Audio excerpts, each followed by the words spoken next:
नमस्कार। कैसे हैं आप लोग। आइए आज एक नई जानकारी के साथ में आपके सामने मैं आया हुआ हूँ। थोड़ा समय मैं आपसे आज फिर लूँगा। आज मैं भगवान कृष्ण के जन्म के बाद में जो कलयुग आया और उस कलयुग में भगवान के दो अवतार होने थे।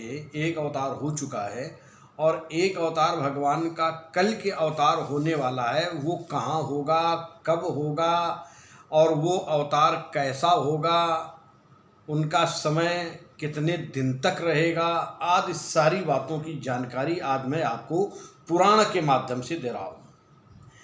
देखिए, सबसे पहले तो मैं आपको बता दूं कि इस समय चल रहा है कलयुग, और कलयुग का जो समय बताया गया है, ये 4 युग हैं। कलयुग, इसके पहले द्वापर था, इसके पहले त्रेता था और इसके सबसे पहले था सतयुग।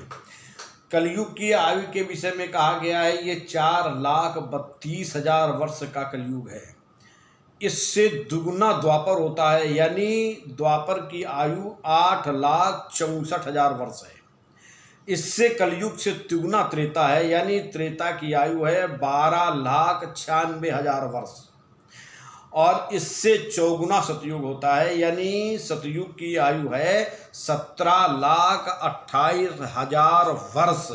ये सतयुग, त्रेता और द्वापर, कलयुग की अलग अलग आयु का निर्धारण यहाँ पर बताया गया है। अब मैं आपको बता रहा हूँ कि इस समय जो समय चल रहा है वो कौन सा है, आप लोग कैसे जानेंगे। देखिए, जब कोई भी कार्यक्रम पूजन वगैरह का होता है तो उसमें संकल्प पढ़ा जाता है। तो संकल्प में पढ़ा जाता है श्री श्वेत वाराह कल्पे। ये जब से ब्रह्मा की सृष्टि चली है तब से ये सृष्टि चलते हुए ब्रह्मा की आयु का निर्धारण कहा गया है 100 वर्ष। ब्रह्मा की आयु है 100 वर्ष। 100 वर्ष में ही सृष्टि, जब ब्रह्मा जी प्रकट होते हैं तभी सृष्टि प्रकट हो जाती है और उन्हीं के द्वारा ये प्रकट हुई सृष्टि चलती रहती है। और जब ब्रह्मा जी का कार्यकाल 100 वर्ष का समाप्त हो जाता है तो जितने दिन सृष्टि रहती, इतने दिन प्रलय रहती है। उस समय ब्रह्मा जी भगवान विष्णु के हृदय में जा कर के सो जाते हैं और फिर जब समय आता है इतने ही दिन तक प्रलय बनी रहती, जितने दिन सृष्टि रहती है। और जब समय आता है तब ब्रह्मा जी भगवान की नाभि से, भगवान विष्णु की नाभि से कमल प्रकट होता है और कमल से ब्रह्मा जी प्रकट होते हैं। ये इसका वर्णन पुराणों में मिलता है। अब मैं आपको बता दूं कि ब्रह्मा की आयु का कैसे क्या है। देखिए, अपनी जो अपना साल का समय है, एक वर्ष में जितने दिन व्यतीत होते हैं, देवताओं के, हमारे यहाँ का एक वर्ष देवताओं का एक दिन रात बराबर है। यानी देवताओं के यहाँ 6 महीने का एक दिन होता है और 6 महीने की रात होती है। जिस समय सूर्य मकर राशि पर प्रवेश करते हैं, यानी 14 जनवरी के बाद, उस समय से लेकर के उनका दिन प्रारंभ होता है और 6 महीने यानी जुलाई तक ये उनका दिन ही रहता है। जब सूर्य दक्षिणायन होते हैं उसी समय से उनकी रात प्रारंभ होती है। और 14 जनवरी के पहले पहले जब तक सूर्य धनु राशि पर रहते हैं तब तक, जुलाई से लेकर के और जनवरी में 14 जनवरी के पहले तक इनकी रात रहती है। इस समय जो मैं बोल रहा हूँ, इस समय सितंबर का महीना प्रारंभ हो गया है और इस समय देवताओं की रात चल रही है।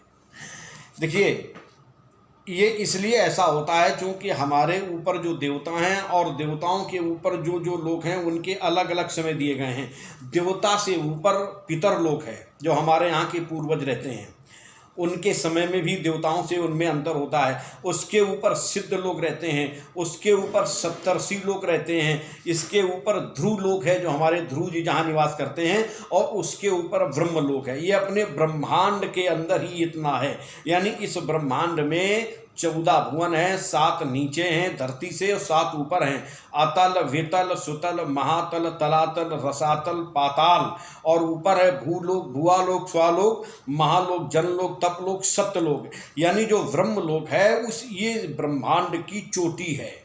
सत्यलोक यानी वहां पर ब्रह्मा जी का निवास है। तो ब्रह्मा जी की आयु 100 वर्ष कही गई है और 100 वर्ष में जब से सृष्टि चली है तब से अब तक ब्रह्मा जी के 50 वर्ष व्यतीत हो चुके हैं।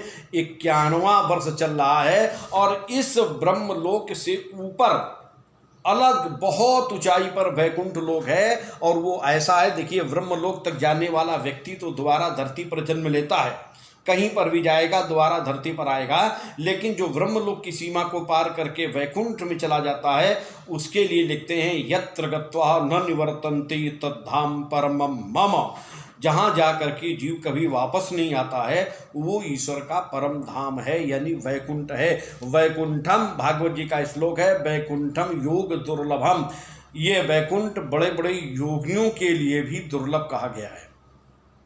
तो मैं बात कर रहा था ब्रह्मा की आयु के विषय में, यानी ब्रह्मा की 50 वर्ष की आयु समाप्त हो गई है और 91वें वर्ष महाराज ब्रह्मा जी का चल रहा है। और उसमें ये वाराह कल्प, श्वेत वाराह कल्प है। वाराह कल्प, वाराह का मतलब 11-12 नहीं है, वाराह का मतलब भगवान वाराह भगवान ने जो अवतार लेकर के धरती का उद्धार किया है वो 12 कल्प चल रहा है। और 12 कल्प का ये वैवस्वत मनवंतर चल रहा है। देखिए, कई मनवंतर हैं, कई कल्प भी हैं और कई मनवंतर हैं। जब सबसे पहले जो मनु आए थे वो स्वयंभू मनु थे। स्वयंभू मनु के बाद में आगे कई मनु का परिवर्तन हुआ है। इसमें वैवस्वत मनवंतर चल रहा है। और जानते हैं आप, ये मनवंतर एक मनु का कार्यकाल कब तक रहता है, यानी 4,32,000 वर्ष का कलयुग, 8,64,000 वर्ष का द्वापर, 12,96,000 वर्ष का त्रेता और 17,28,000 वर्ष का सतयुग है। इतने चतुर्युगी यानी सतयुग, त्रेता, द्वापर, कलयुग, ये 1,000 बार व्यतीत हो जाएं तब एक मनु का कार्यकाल समाप्त होता है। 4 चतुर्युगी 1,000 वर्ष, 1,000 वर्ष आवें और अपना कार्यकाल व्यतीत करके चले जाएं तब एक मनु का कार्य समाप्त होता है। ये जो वैवस्वत मनवंतर चल रहा है, देखिए इसकी गणित बहुत बड़ी है, मैं बहुत संक्षेप में बता रहा हूँ, ज़्यादा विस्तार से बताऊँगा तो आप लोग भटक जाएंगे। इस समय चल रहा है वैवस्वत मनवंतर। इस वैवस्वत मनवंतर का 28 सतयुग, 28 त्रेता, 28 द्वापर बीत चुके हैं और ये 28वां कलयुग व्यतीत हो रहा है। इस कलयुग की स्थिति इस समय वर्तमान में क्या है, भगवान कृष्ण के जाते ही ये कलयुग प्रारंभ हो गया। जिस समय भगवान कृष्ण ने धरती को छोड़ा उसी समय द्वापर युग का अंत हुआ और सप्तर्षि मघा नक्षत्र पर आ गए। जिस समय सप्तर्षि मघा नक्षत्र पर आए उसी समय से कलयुग प्रारंभ हो गया। और ये सप्तर्षि एक एक नक्षत्र पर 100-100 वर्ष रहते हैं, इसका ये प्रमाण है।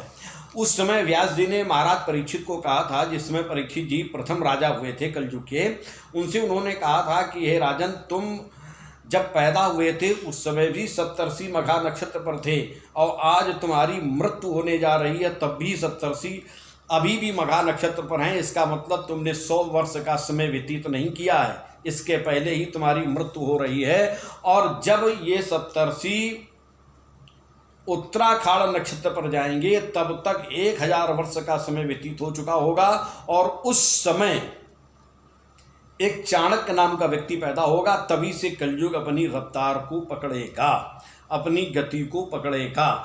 ये तो उस समय व्यास जी ने, यानी हमारे सुखदेव जी ने परीक्षित जी को बताई थी। व्यास जी ने पुराणों में इसका उल्लेख किया है।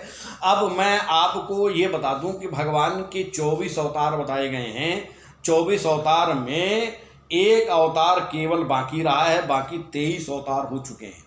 देखिए, आप लोग जरा लिस्ट देख लें भगवान के अवतार की। नंबर 1, जब पहला भगवान का अवतार हुआ तो सनत कुमारों का जन्म ब्रह्मा से हुआ, ये पहला अवतार था। दूसरा भगवान वारा का अवतार, तीसरा नारद जी का अवतार, चौथा नर नारायण का अवतार, पांचवां कपिल भगवान का अवतार, छठा भगवान दत्तात्रेय का अवतार, सातवां यज्ञ भगवान का अवतार, आठवां ऋषभ देव का अवतार, नवां पृथु का जन्म हुआ और 10वां मत्स्य का अवतार हुआ और 11वां कच्छप का अवतार हुआ और 12वां धन्वंतरी वैद्य जी प्रकट हुए, उनका अवतार था। और अगला भगवान का मोहिनी अवतार था, 14वां भगवान का नरसिंह अवतार था, और 15वां भगवान का वामन अवतार था, 16वां भगवान का परशुराम अवतार है, और 17वां व्यास जी का अवतार है, और 18वां श्री राम जी जो भगवान राम आए हैं मर्यादा पुरुषोत्तम, उनका अवतार, और 19 और 20 में बलराम कृष्ण का अवतार माना जाता है। ये बलराम भी भगवान के ही अवतार हैं, और कृष्ण तो पूर्ण ब्रह्म ही थे। और इसके बाद में 21वां अवतार ये हंस, और 22वां हयग्रीव का, और 23वां अवतार कलयुग में एक हो चुका है, जो मगध देश में बिहार में अजन के रूप में भगवान का जो बुद्धावतार हुआ, ये भगवान का एक 23वां अवतार था। अब भगवान का एक 24वां अवतार होगा, जब कलयुग के 800 वर्ष शेष रह जाएंगे।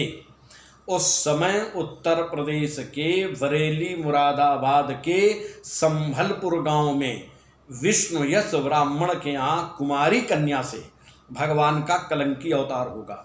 अब कि इनके पिता का पता नहीं होगा, कुमारी अवस्था पर ही इनका जन्म हो जाएगा। पैदा होते ही ये अपनी माता की उम्र के बराबर हो जाएंगे। अब कि इनका रंग गोरा होगा। एक घोड़ा होगा देवदत्त नाम का, वो भी सफ़ेद रंग का होगा। अब कि अस्त्र के नाम पर केवल एक तलवार इनके हाथ में होगी। उस घोड़े पर बैठ करके यह अवतार मात्र 3 दिन का होगा। 3 दिन 3 रात्र में ही जितने भी संसार के गुंडे बदमाश हैं, इनका विनाश ये कर डालेंगे। जो सज्जन लोग बचेंगे, भगवान की उन पर कृपा रहेगी। भगवान ये 3 दिन के बाद ये परमात्मा का अवतार ये अदृश्य हो जाएगा। उस कल्कि भगवान के शरीर से निकली हुई वायु जो बचेंगे उनके शरीर में प्रवेश कर जाएगी। सबके मन शुद्ध होने लगेंगे, उनकी संतानें और शुद्ध होंगी, उनकी संतानें और शुद्ध होंगी। यानी ये भगवान का अवतार जब कलयुग के 800 वर्ष शेष रहेंगे तभी भगवान का अवतार हो जाएगा। इसके बाद में जब सूर्य, चंद्रमा और बृहस्पति ये पुख्य नक्षत्र के प्रथम पल में एक ही साथ आकाश में प्रवेश करेंगे, उसी समय सतयुग प्रारंभ होगा। जब सतयुग प्रारंभ होगा तो मैं आपको एक बात बता दूं, एक जो ब्रह्म है ना, जो परमात्मा है, जो ईश्वर है, उनके 4 बेटे हैं। एक ब्राह्मण, दूसरा क्षत्रिय, तीसरा वैश्य, चौथा शूद्र। ये चारों आपस में भाई भाई हैं। सबसे बड़े ब्राह्मण, दूसरे नंबर के क्षत्रिय, तीसरे नंबर के वैश्य, और सबसे छोटा भाई शूद्र। ये चारों उस परमात्मा की ही संतान हैं। ये सब आपस में भाई भाई हैं। और उसमें एक चीज़ और देखिए, जब सतयुग प्रारंभ होगा तो ब्राह्मण अपने कर्म पे लौटेगा, क्षत्रिय अपने कर्म में, वैश्य अपने कर्म में, शूद्र अपने कर्म में, यानी सब लोग अपने अपने कर्म को संभालेंगे। उस समय धर्म चारों पैरों से विद्यमान होगा और उसी को सतयुग कहते हैं। तो ये जो भगवान का कल के भगवान का अवतार है, ये कलयुग के बिल्कुल आखिरी में होगा और बरेली मुरादाबाद के संभलपुर गांव में होगा।